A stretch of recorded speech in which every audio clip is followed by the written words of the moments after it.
Well, we're just days away from the midterm election, and supporters and opponents of Measure 114 are making one last pitch to the public about why they should vote yes or no.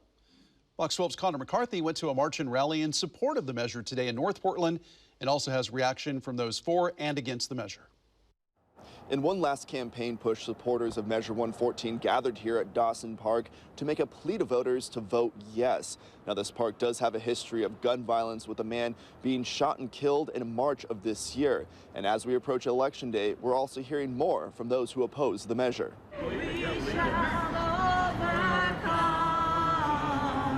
It was a march in support of Measure 114.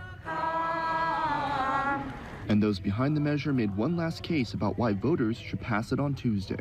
Nowhere in 114 has anybody said that we're coming after your Second Amendment right. It has nothing to do with that. It has everything to do with people being responsible with the guns that they have and not using them against each other. If passed, the ballot measure would extend beyond background checks and require any Oregonian who purchases a weapon to have a permit, take safety courses, and be registered in a new database overseen by the Oregon State Police. The measure also bans the sale or transfer of magazines that can hold more than 10 rounds at a time.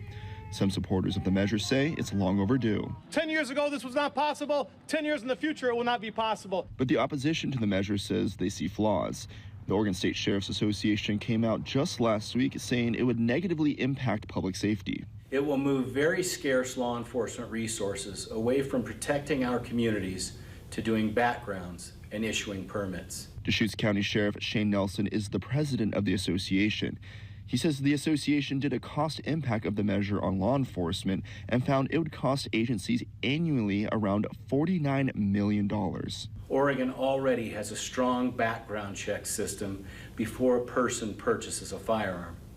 This measure will create a duplicate background system that further reduces law enforcement resources, and that simply makes no sense. Sheriff Nelson says Measure 114 is not the answer to fixing gun violence, but those at Thursday's rally say it is. It's not perfect, and we're going to have to work on a number of things when it passes, but it's something that we're finally going to get a chance to do. Now, both sides do have one thing in common. They want you to get out and vote, because that's how you make your voice heard.